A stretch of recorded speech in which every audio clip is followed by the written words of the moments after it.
Assalamu alaikum Uyghur televiziyasının aziz görünmenleri. Tor televiziyasının söhbet programısıga hoş geldinglar. Bugün biz uzundan beri muhaciratda Uyghur davası üçün yürek qanını sarf qılıp kelyapatqan, Gollandiyada yaşayapatqan aktiv faaliyetçi Baxtiyar Nasir efendim bilen söhbet elip berishni muvaffaq gördük. Baxtiyar efendim, kanalımıza hoş geldiniz. Vaqt chiqarib mikrofonimizga qadam tashrif qilganingiz uchun ko'pdan-ko'p rahmat.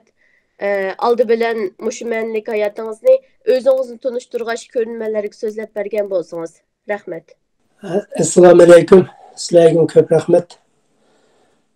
Endi o'zimni tunishtirish to'g'ri kelsa, men 2003-yil oxirisida Gollandiyaga kelgan. Hisobda 20 yil bo'lay deb qoldi.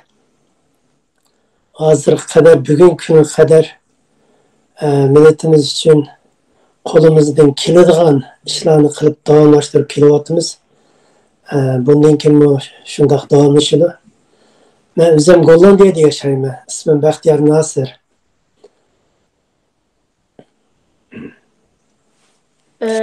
Siyosiy boshpanohlik degan nima? Diasporadagi Uyg'urlar siyosiy panohlik tilab va yoki sig'inib pasport tilab bo'lgandan keyin vatanga yugursak bo'lamdi. Bu vaqt tushanchangiz qandaq? Endi siyosiy panohlik degan nima deganda, shaxsan men o'zimni ilib etsam, men Gollandiyaga kelib siyosiy panohlik qilgan odamning birisi. Gollandiyaga men kelib siyosiy panohlik qildim. Siyosiy panohlik qilishdagi maqsad nima deganda, biz shu G'ulji voqeasini dastlab qilib turib, vatanda bo'lgan Xitoyning bizga ilib berayotgan zulmlarini deyish asosida shu mazmunlarni bayon qilish asosida andin Gollandiya hukumatining siyosiy panohlik qilish imtiyoziga erishib Gollandiyada yashayapman. Mana bu siyosiy panohlik qildik degan gap. Endi Gollandiyaga kelayotgan bo'lib Yevropaga kelgan Uyg'urlar, bunda aytganda Yevropaga kelgan 100% Uyg'urlarning hammasi siyosiy panohlik qilib Gollandiyada qoldi yoki Yevropadagi davlatlarda qoldi. Kanada, Amerika davlatlariga biroz o'xshamaydi. Yevropa davlatlari bo'lib Uyg'urlardan iqtisodiy ko'chman yoki bo'lmasa texnik ko'chman bo'lib bularni qabul qilish ehtiyoji yo'q Yevropaniki. Yevropa asosan Uyg'urlarni shu siyosiy jihatda e'tibor berib, siyosiy jihatda, insonparvarlik jihatda Uyg'urlarni qabul qildi. Hozirga qadar Uyg'urlarga ko'ngil berib qabul qilyapti. Shundoq. Endi biz bu yerga kelgan Uyg'urlarning hammasi siyosiy panohlik qilgan Uyg'urlar. Hergiz bir yerga ko'chman bo'lib kelgan yoki bo'lmasa men vatanda yashamayman, Gollandiyada yashayman deb keldim desa, ko'tar qasqinini deb yo'lga silyotdi. Afrikada aç qilib o'layotgan millionlagan insonlar bor. Ularga panohlik berish kerak. Endi Gollandiyaga kelgan Uyg'urlar ikki xilga bo'lindi. Birisi o'zi kelib siyosiy panohlik qildi. Shuning bilan qoldi. Onundaki aile birleştiriş için ayağlı ve ballarını ekilip, yani Gollandiya devletinin ko'ngil bölüşü bilen, Avrupa devletlerinin ko'ngil bölüşü bilen, şu Avrupa devletleriga qabul qilib ekeldi. Demek onun ailesi mi, onun balları mı şu atansıga o'xshash atansıga egishib kelgandan keyin u mu siyosiy panohlik qilgan bo'ladi. Hergiz men kichik vaqtimda ata-onamga egishib bu yerga kelgandim, ata-onam siyosiy panohlik qilgan bo'lsa, men siyosiy panohlik qilmagan yoki bo'lmasa men oila birlashtirish bilan kelgandim. Men bu yerda siyosiy panohlik qilmagan, xotirjam vatanga berib kelsam bo'ladi deb mundaq ideyada, mundaq tushuncha kelayotgan, shundoq tushunchasi bor Uyg'urlar. Bu cho'ng xatolik o'tkazganlik bo'ladi. Diasporadagi Uyg'urlar siyosiy panohlik tilab va yoki sig'inib pasport tilab bo'lgandan keyin vatanga yugursak bo'lamdi. Bu vaqt tushanchangiz qandaq? Menki bo'lmaydi. Bu bir cho'ng xatolik bo'ladi. Endi Uyg'urlarni qirg'in qilish uchun Hammamiz bilamiz, vatanda lager degan narsani Xitoy qurib chiqdi. Millionlagan Uyg'urlarni lagerga soladi. Shu lagerda qanchalik Uyg'urlar yo'qolib ketdi, qirilyotidi, o'ltirilyotidi. Xitoylar Uyg'urlar ustidan qirg'inchilik ilib beryotidi.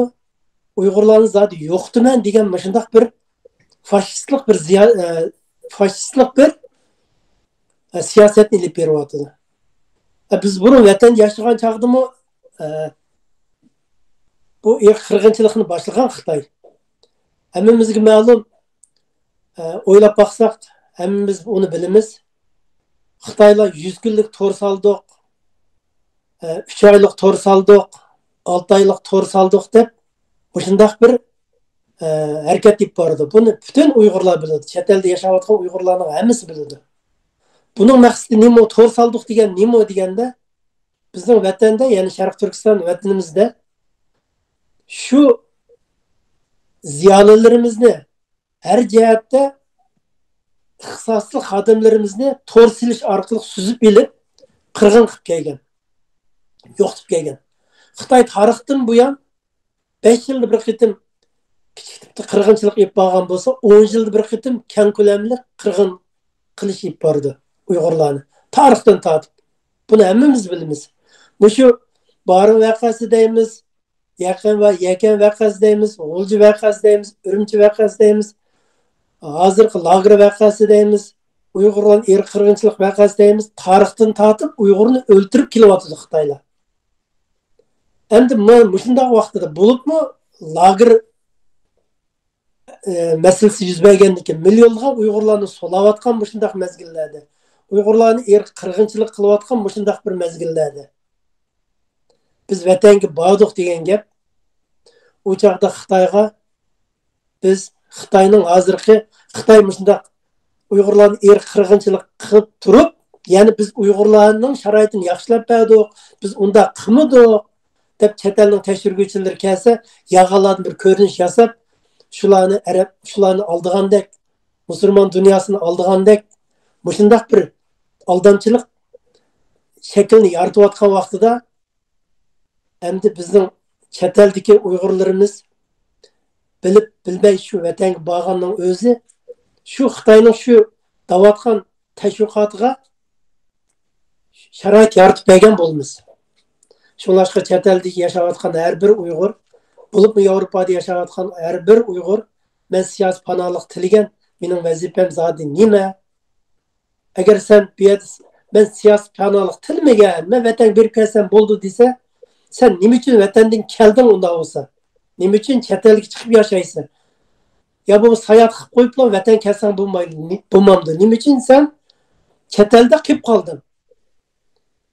Mesela bazı bir Uyg'urlar deydi, men vatanda hech qanday ish qilmagan, chet elga chiqibmi, hech qanday siyosatga aralashmadim. Shu vatan berib kelsam bo'ladi deydi. Unda bo'lsa sen nima uchun kelding vatan? Vatanda nima uchun vatan tark etib chet elga kelding? Nima uchun sen chet elda yashaysan? Shu sen vatanda yashamaganligingning bir sabab bo'lganligi uchun sen chet elga kelib qolding. Unda bo'lgandan keyin sen bir qirg'inchilikqa uchraganning birisi sen. Sen mushundaq turug'liq, ya'ni shu hozir bo'libmi hozirgi vaqtida biz vatanga borsak, u chog'da biz cho'ng jinoyat o'tkazgan bo'lamiz. Bo'libmi g'arb dunyosi Uyg'urlarni qirg'inchilik qilyotdi, Uyg'urlarni majbur emgak silyotdi, Uyg'urlarning bolalarini bulan-talan qilyotdi, erlarini turmaga solab yo'qotdi, ayollarini, qizlarini Xitoylar aktyotdi deb Xitoy besim ishlayotgan vaqtida biz shuni bilib turib vatanga bordik degan gap, shu vatanda qirilayotgan Uyg'urlarga, yo'qolib ketgan Uyg'urlarga biz qanday yuz kelalaymiz? U chog'da sen Xitoylar hech qanday ish qilmabdi, Xitoyning vaziyati yaxshi ekan-ku degan hozirgi sistemalik bir xalqarani aldaydigan bir siyosatiga moslashib bergan bo'lamiz. Söhbətimizni bu yerdə axırlaşdıraylı. Axırda Uyğur televiziyasiga vakolatan söhbətimizin yaxşı elib berilishi uchun kuch qirgan Baxtiyor Nasir əfəndimə rəhmət aytaman. Sizlərə sağ-salamatlik tilayman. Keyingi sonda görüşgüçə aman bo'linglar. Uyğur televiziyasi stansiyasiga ko'pdan ko'p rahmat.